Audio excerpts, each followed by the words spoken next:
विचार नहीं है। अभी गाना गाने पर जब गा रहा था तो प्रभु का आत्मा बात किया। प्रकाशित वाक्य में यूहन्ना पूछता है, परमेश्वर तेरे आगमन के लिए क्या तैयारी है? तो शीघ्र आने वाला हूँ।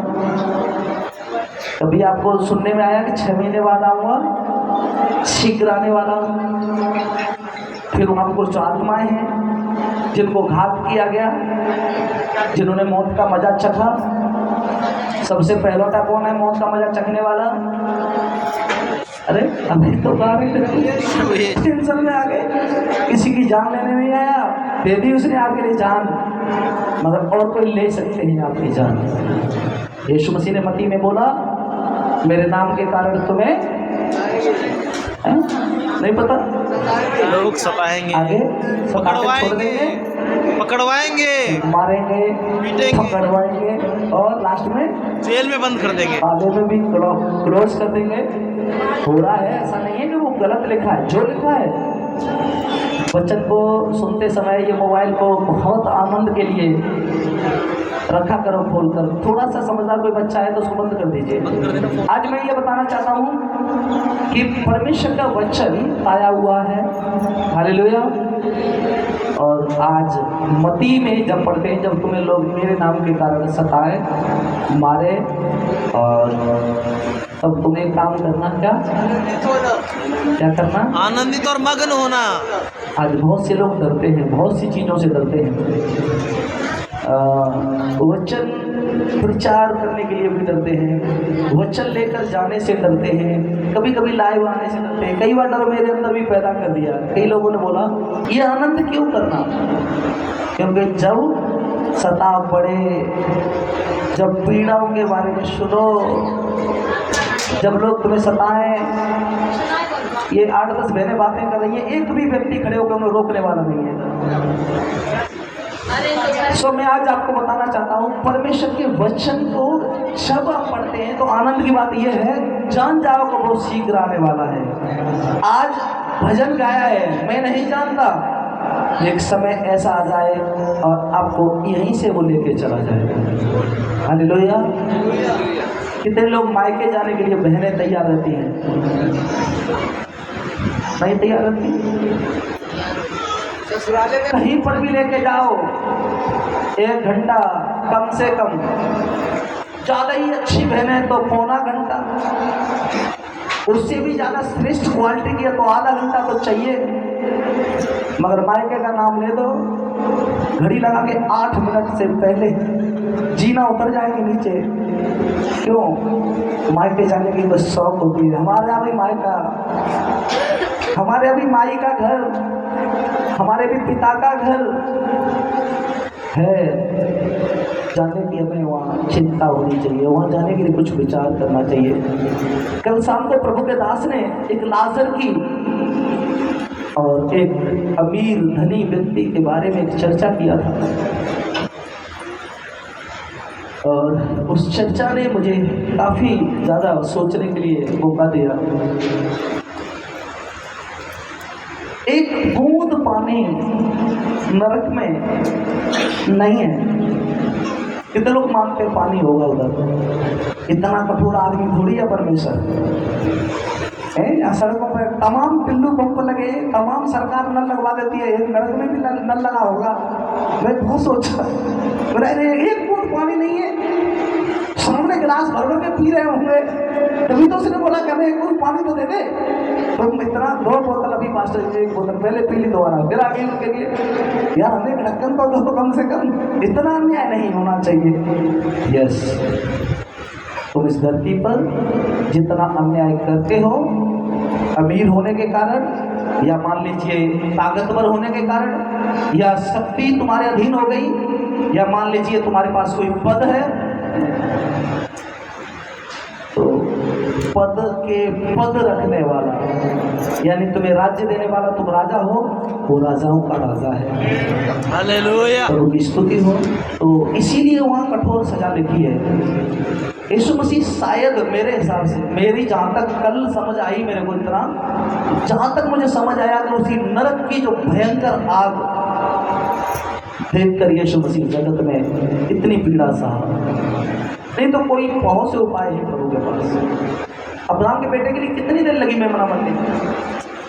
जरा भी 1 2 3 इतने में तो मेमना आवाज दे दिया, मैं हूं, मुझे बलि कर। आदम पत्ते लपेट कर खड़ा था, इधर लंगोट इधर लंगोट, फिर भी ढक नहीं पा रहा था शरीर को। वहां पर भी मेमने ने कहा, ले मेरी चमड़ी निकाल के देता हूं, मैं हूं। वहां पर भी उसी मेमने ने आवाज दी और उसने अपनी चमड़ी दे दी। मनुष्य के लिए ऐसे ही आ सकता था, कहीं पर भी एक दिन बलि चढ़ने के लिए आ जाता, वहीं पर मेमना बन जाता वहां। मगर मनुष्य बनकर 33.5 साल कल में बहुत रात को रो रो के प्रार्थना करता था, प्रभु अगर ऐसा हुआ। एक बार एक मेरे भाई हैं, बहुत अच्छे मित्र हैं, उन्होंने भी एक बात बोली, उस दिन भी मैं पूरी रात सोचा। उन्होंने बोला, अगर मैं किसी को कर्जा दे दूं तो मुझे फर्क नहीं पड़ता, अगर मैं किसी का ले लूं तो मुझे तेरी टेंशन होती है, अगर कल यीशु आ गए तो मैं रह जाऊंगा यही। इतना छोटा सा भी पाप से डरे उन्हें। इतनी बड़ी बात कोई मानता नहीं, मैं कह रहा हूँ कोई नहीं मानता, जितना भी ज्यादा अच्छा होता। मैं भी नहीं इतना सोचता था, इतनी बारीक बात को सोचे कोई, पर मेरे दिल में वो बात आई तो मैंने कहा, इतना छोटा पाप के बारे में सोच रहे हैं तो क्या हुआ? परमेश्वर तुम्हारा बहुत बड़ा दयालु है। नहीं, बाइबल में लिखा है वो क्रोध करने वाला परमेश्वर भी है, वो धरती आग भी है, वो पलटा लेने वाला भी परमेश्वर है, वो राज्य गद्दी पर बिठाना जानता है तो इसको गद्दी पर बिठा के आए तो इसको उतारना भी हमें अच्छे से आता है। ले, और एक बार नीचे भी फेंक सकते हैं उतार के। इंसान है ना, हमने ये पंखे टांगे हैं तो नट बोल्ट खोलकर इसे नीचे भी गिरा सकते हैं। तो ईश्वर के हाथ में क्या नहीं है? सब कुछ है। एक आवाज में धरती कांपना शुरू हो जाती है, आसमान अपने सारे भूमंडल को उजाला देता है, उजाला गायब हो जाता है। पढ़ लेना आप यीशु मसीह के बारे में, इतिहास गवाह है, प्लस जीवित कलाम ऐसा कहता है, 3 दिन सूर्य चंद्रमा अपनी गति भूल गए थे। कितने दिन? क्या भूल गए थे? अपनी गति, जो कभी रुकते नहीं है और एक ही जगह खड़े रहे। यहोशू ने एक ही बात बोल दी, बस युद्ध चलेगा तब तक जाना नहीं, चलने दे। फिर लाल समुद्र की बात हम पढ़ते हैं, हमें लगता होगा हो सकता है लाल समुद्र हमारे चंद्र बिहार के नाले जैसा ही होगा। तह नहीं दिखती, नजर नहीं जाती, पार होना भी बड़ी बात थी। चलो मैं सोचता हूँ पानी निकाल दिया होगा। इधर बहुत देर विकासपुरी में अभी इंजन चल रहा था और इंजन से नाला खाली कर रहे थे, नहीं खाली हो पाया। लास्ट में वो मेरे को लग रहा है कुछ ऐसी ट्यूब टाप करके उसकी दीवार लगा के चले गए। काफी पानी निकालने में दिक्कत है, चलो निकाल भी दिया, मगर जानते हैं उसके साथ साथ क्या दिक्कत है? दिक्कत मुझे तब होती है जब मैं पढ़ता हूँ कि उस समुद्र में जब वो उतरे और लिखा है चप्पल गीली नहीं हुई, तो कई लोग तो एक कदम के बाद भी देखते होंगे ऐसे ऐसे चल रहे होंगे, यार अभी तक गीला क्यों नहीं है? हालेलुया। क्योंकि मनुष्य की सोच कैसी है? मनुष्य की सोच बहुत छोटी है। अभी भी जाने की भी बात कर दी ना, तब भी हम अभी यहाँ से निकलते हैं दोनों तरफ से झाड़ के गए। जब कभी जाने की बात आए ना, असली स्थान वही है। कभी किसी को देखना मरघट में जब ले जाते हैं ना, तब किसी लड़की का ख्याल आता है मन में, तब किसी लड़के का ख्याल आता है मन में, तो रसमलाई या गोलगप्पे का या मोमोज का या किसी भी चीज़ का अंदर से मन करता है खाने का। क्यों? क्यों?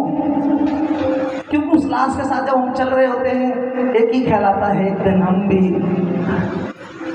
ऐसे ही धो धो करके फूंक दिए जाएंगे, एक दिन हमें भी कीड़े खाएंगे जब मिट्टी में दफनाएंगे, एक दिन ये मेरी सुंदर काया अंदर सड़ रही होगी, चाह कर भी मैं किसी को बात नहीं कर पाऊंगा। तब ख्याल आता है सब कुछ व्यर्थ, सब कुछ व्यर्थ है। कमल के लिए बोल रहे हैं, सबको दे सक कितना ज्ञाता है? सब बाइबल में लिखा है सबसे ज्ञाता, न उससे पहले कोई था न उसके बाद कोई होगा। आप मत सोचना कि यीशु मसीह कितना है। यीशु मसीह तो परमेश्वर के पुत्र है, परमेश्वर उसके पास तो था है मगर इंसानों की बात आई तो उसके बराबर ज्ञान नहीं। क्यों बोलता है सब कुछ व्यर्थ है? क्यों? फर्स्ट जी के लिए एक व्यक्ति ने बोल दिया कि इसको हम किसको दे देंगे? परमेश्वर किसको दे देंगे? परमेश्वर को। सर हम इतने बेईमान हैं। खजूर के पेड़ की एक कहानी मैंने सुनी थी।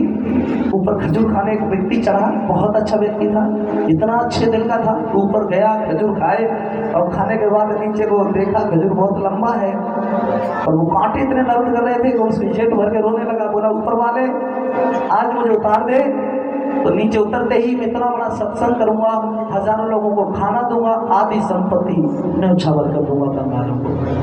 प्रभु ने थोड़ी शक्ति दी, उतरा, आधी खजूर जब आई कहता है इतना थोड़ी दे दूंगा, कह रहे ज्यादा ज्यादा करूंगा तो 2-4 हजार का कर दूंगा।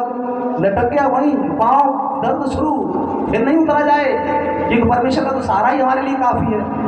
जब लगा अब नहीं लटक जाऊंगा, मर जाऊंगा मैं, यहाँ से गिर भी नहीं सकता, फट जाऊंगा नीचे। तो नीचे भी झाड़ी थी कांटे वाली उसके बगल में। खजूर के कभी भी देखना नीचे गिरने के लिए गद्दा नहीं होता, नीचे अलग से और ठूट होते हैं। अगर गलती से ऊपर से गिरे तो कहते नहीं ऊपर से गिरे और नीचे ठूट में लटक गए, दशा खराब हो जाएगी, इसलिए गिर भी नहीं सकते। तो वो प्रार्थना करने लगा कि प्रभु एक बार और शक्ति दे, आधी नहीं दूंगा तो चौथाई तो पक्का दे दूंगा, मेरी जितनी संपत्ति है चौथाई दे दूंगा और 100-200 लोगों की एक अच्छी दावत कर दूंगा। प्रभु ने शक्ति दिया, वो जब 1/3 उतर गया नीचे, कहता इतना भी नहीं दूंगा यार, फिर लटक गया वहीं। बड़े अजीब कहानी लगती है कभी कभी। क्यों अनाथ आश्रम में पहुंचाया होगा? क्योंकि प्रभु की सेवा नहीं की। योना नबी को मगरमच्छ क्या पागल थोड़ी था, मुंह में ले जाकर और उसको बस गोलगप्पा किसी ने अंदर लिया और साबुन छोड़ देगा? नहीं, कभी नहीं, कभी नहीं। चूस ना ले जब तक उसके अंदर की चास नहीं, ऐसे ही छोड़ कैसे दिया उसको? तो पर परमेश्वर क्या कहती इसलिए नहीं खा पाया ना। आज मैं समझा रहा हूँ, बात को बड़े ध्यान से समझना। 1/3 के बाद भी लटक गया, माफी मांगने लगा, स्वामी माफ कर दीजिए, अब नहीं करूँगा, अब एक बार बीवी को मारा है बस, अब ये जो दर्द है इसको थोड़ा शांत कर दे, कम कर दे। उसने कहा ठीक है, ज़्यादा नहीं करूँगा तो 10,000 रुपये पक्का मैं चर्च में नाम कर दूंगा, या फिर पंखे या टीवी ये सब लगवा दूंगा। जब वहाँ से उतरे, जैसे ही लगा के अब तो मैं थोड़ा सा नीचे रह गया, कह रहा कुछ नहीं दूंगा। भाई साहब नीचे से खून निकलना शुरू, जितना दर्द ऊपर नहीं हुआ था वो तो खून भी टपक रहा है, हाथों में भी छिल गए हैं। ऊपर देखा यार, ऊपर बहुत ऊंचा था, नीचे देखा बेशक थोड़ा है मगर उतरा इतना भी नहीं जा रहा है। प्रभु एक बार शक्ति दे दे, 10 नहीं दूंगा तो पक्का 5,000 उतरते ही आज ही मैं जाके कहीं खत्म कर दूंगा। प्रभु ने शक्ति दी, जैसे नीचे कूदा, कूदने के बाद जेब में हाथ मारे, कहता है अब कुछ नहीं दूंगा। उतरा तो नहीं, दर्द तो मेरे ही हो रहा था। ऐसे ही हैं हम सब।